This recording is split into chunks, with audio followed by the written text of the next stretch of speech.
The words fell like a final breath in a silent hospital room, heavy enough to change the course of several lives at once. A woman sat on the edge of a bed under harsh white lights, fear clinging to her skin as tightly as the thin red gown she wore, while a man stood across from her gripping a small metal case, his knuckles pale, his heart pounding louder than the machines behind her. In that moment, everything he was and everything he had ever survived as a single father came rushing back. Because what she was asking for was not just quick, it was final. And what he did next would leave one of the most powerful CEOs in America completely stunned. If you believe in kindness, second chances, and quiet heroes who rise when it matters most, take a moment right now to like this video, comment your thoughts, share it with someone who needs hope, and subscribe to the channel because stories like this remind us that humanity still exists when the world feels cold. The man's name was Nathan Caldwell, a 38-year-old widowed father of two who had learned the hard way that life rarely gives warnings before it takes everything away. He lived in Ohio, in a modest rental house where mornings were filled with school lunches, wrinkled clothes, and whispered prayers he never thought he would need to say so often. His wife had died 4 years earlier from an aggressive illness, leaving him with a 5-year-old son and a 3-year-old daughter, and a grief so deep it nearly broke him. He worked as a private emergency medical technician, taking overnight shifts whenever possible, because it was the only way to afford childcare and still be present for bedtime stories. Sleep was a luxury, peace was temporary, and hope was something he carried quietly so his children would never see how fragile it felt.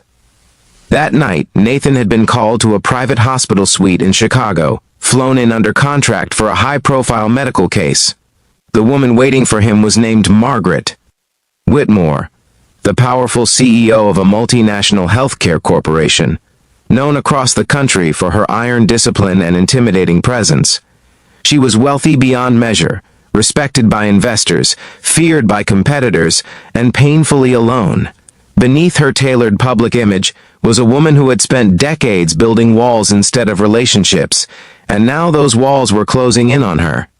A sudden medical emergency had brought her here, one that threatened not just her career but her life, and the fear of losing control terrified her more than the diagnosis itself. Nathan had expected arrogance, demands, impatience. Instead, he found a woman trembling, exhausted, and stripped of every illusion of power. The hospital room was quiet except for the soft hum of machines, the curtains drawn tight against the city lights outside. The air smelled of antiseptic and fear.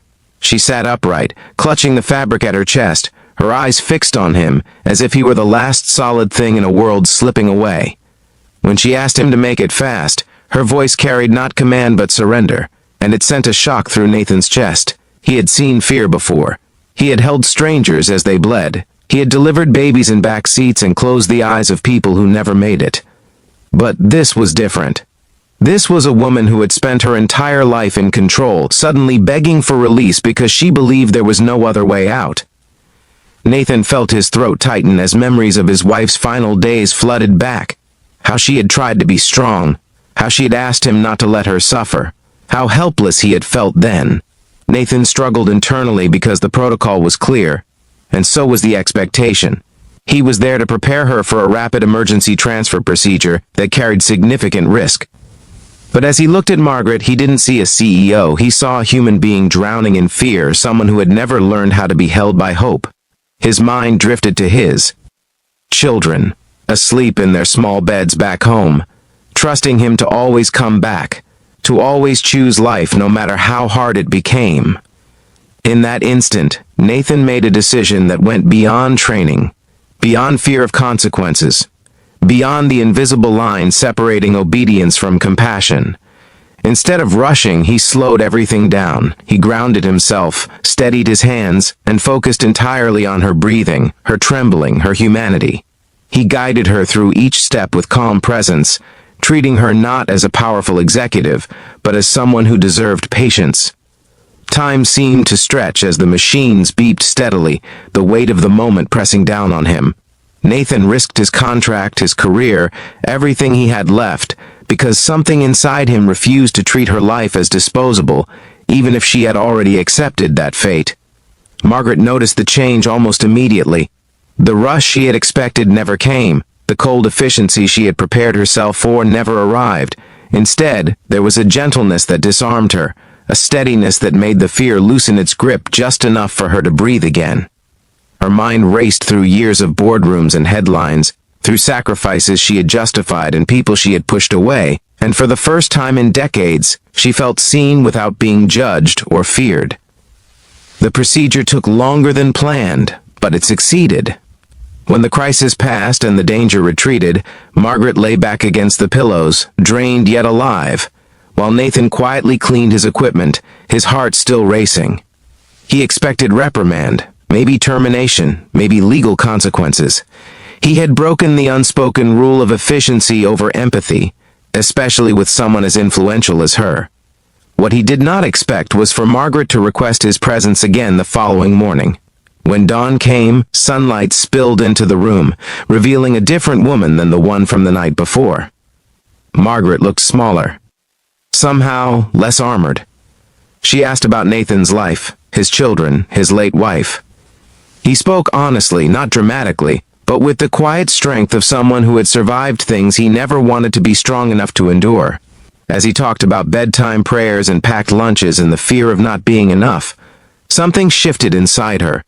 She realized that the man who had saved her life had been carrying far more weight than she ever had, without power, without wealth, without a safety net. Over the next few days, Margaret recovered physically, but emotionally she unraveled.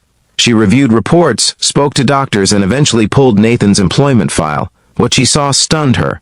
A man with exemplary performance, repeated sacrifices, and financial struggles hidden behind professionalism.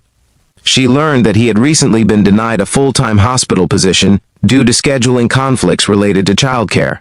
The same healthcare system she commanded had quietly failed him. When she finally met him again before discharge, the room felt heavy with unspoken truths. Margaret had spent her life believing strength meant speed and authority.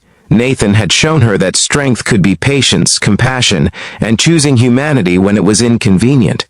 She made a decision then, one that would ripple far beyond that hospital room.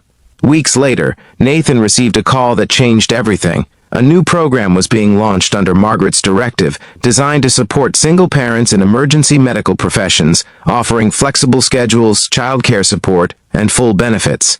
Nathan was offered a leadership role within it, not because of pity, but because she trusted his judgment more than any polished executive. His salary doubled, his hours stabilized. His children would never again have to wonder if their father would come home exhausted or broken. Margaret, for her part, stepped back from her relentless pace. She funded patient-centered care initiatives, restructured policies that valued speed over dignity, and quietly credited one single dad from Ohio for reminding her why healthcare existed in the first place. They never became close friends, never crossed boundaries,